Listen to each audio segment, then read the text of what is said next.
कि वो भारतीय जनता पार्टी के एजेंट के रूप में, तो इसलिए पहले वो एजेंट के रूप में थे, अब आज सीधे ज्वाइन कर रहे थे, इसमें कौन नया बात है? कोई जनता दल यू का अस्तित्व समाप्त करने वाले का अस्तित्व, राजनीतिक अस्तित्व समाप्त हो जाएगा। उनको क्या मालूम है जनता दल यू क्या है? और आरसीपी सिंह जैसे सैकड़ों आरसीपी सिंह जनता दल यू के अस्तित्व को समाप्त नहीं कर सकते।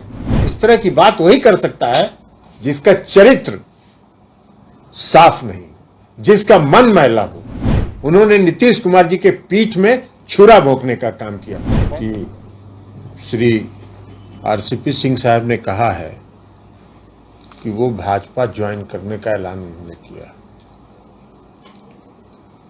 ये तो बहुत पहले से मालूम था, हमने बहुत पहले कहा कि वो भारतीय जनता पार्टी के एजेंट के रूप में पार्टी के राष्ट्रीय अध्यक्ष रहते हुए पार्टी में काम कर रहे थे और नीतीश कुमार जी को कमजोर कर रहे थे, और नीतीश कुमार जी ने उनको पहचान लिया और पहचानने के कारण ही उनका टिकट काट दिया। तो इसलिए पहले वो एजेंट के रूप में थे, अब आज सीधे ज्वाइन कर रहे थे, इसमें कौन नया बात है?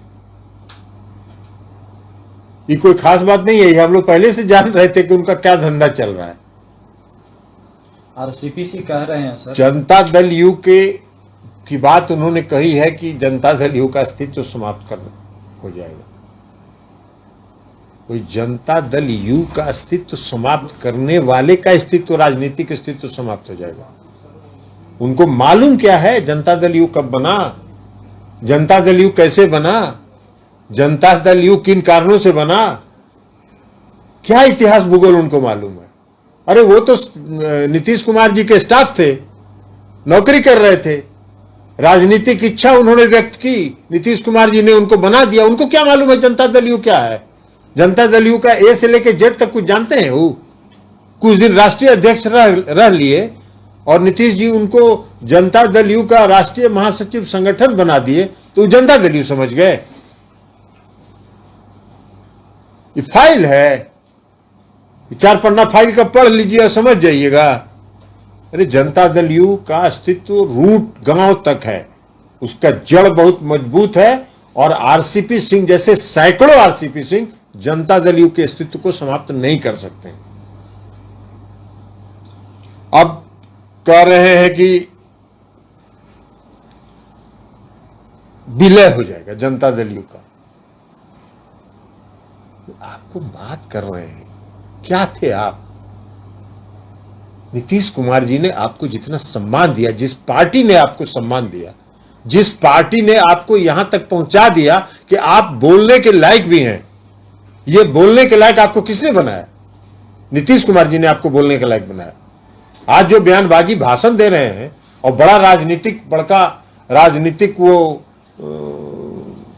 स्टॉलवर्ड बने हुए हैं, किसने पहचान दिया? ये पहचान नीतीश कुमार जी ने दी आपको राज्यसभा का 2 टर्म एमपी बनाया, आपको पार्टी के राष्ट्रीय महासचिव संगठन बनाया, और 2020 में उन्होंने खुद इस्तीफा देके आपको राष्ट्रीय अध्यक्ष बनाया। और जिस पार्टी ने आपको दिया उसके बारे में आप इस तरह की बात कर रहे हैं। ये वही इस तरह की बात वही कर सकता है जिसका चरित्र साफ नहीं, जिसका मन मैला हो, और उनका मन मैला था, और 2020 के विधानसभा के चुनाव में ही उनका मन मैला हो गया था। यह हम लोगों को पता है। वो 43 सीट पर पहुंचाने में भारतीय जनता पार्टी के साथ मिलकर हमारी पार्टी के राष्ट्रीय अध्यक्ष रहते हुए उन्होंने साजिश की, उन्होंने षड्यंत्र किया और पार्टी को 43 पर पहुंचा दिया। नीतीश कुमार जी ने जो उन पर भरोसा किया था, नीतीश कुमार जी ने उन पर जो विश्वास किया था, उससे उन्होंने विश्वासघात किया। उन्होंने नीतीश कुमार जी के पीठ में छुरा भोंकने का काम किया, और अब प्रवचन दे रहे हैं। अरे एजेंट तो थे ही, आप तो चले गए आज इस पार्टी में। ये तो सबको मालूम था कि आज न कल आपको जाना ही था, करिएगा क्या? आप कौन पूछेगा आपको? आप कह रहे हैं मंत्री बनने के लिए नीतीश कुमार झूठ बोल रहे हैं। शर्म भी नहीं आ रही आपको बोलते हुए? जिस आदमी ने आपको इतना इज्जत दिया, इतना सम्मान दिया, उसको कह रहे हैं झूठ बोल रहे हैं। सच्चाई यह है कि नीतीश कुमार जी को जब फोन गया तो नीतीश कुमार जी ने भारत सरकार के गृह मंत्री श्री अमित शाह जी को यह कहा कि पार्टी के राष्ट्रीय अध्यक्ष से पूछ लीजिए। पार्टी के राष्ट्रीय अध्यक्ष का क्या फर्ज था? 2019 में नीतीश कुमार जी ने एक स्टैंड लिया था कि हमको सांकेतिक भागीदारी नहीं, समानुपातिक भागीदारी चाहिए। अगर पार्टी के राष्ट्रीय अध्यक्ष नीतीश कुमार जी ने इस्तीफा देकर आपको बनाया तो आपका फर्ज था, आपका कर्तव्य था कि आप नीतीश कुमार जी के 2019 के स्टैंड को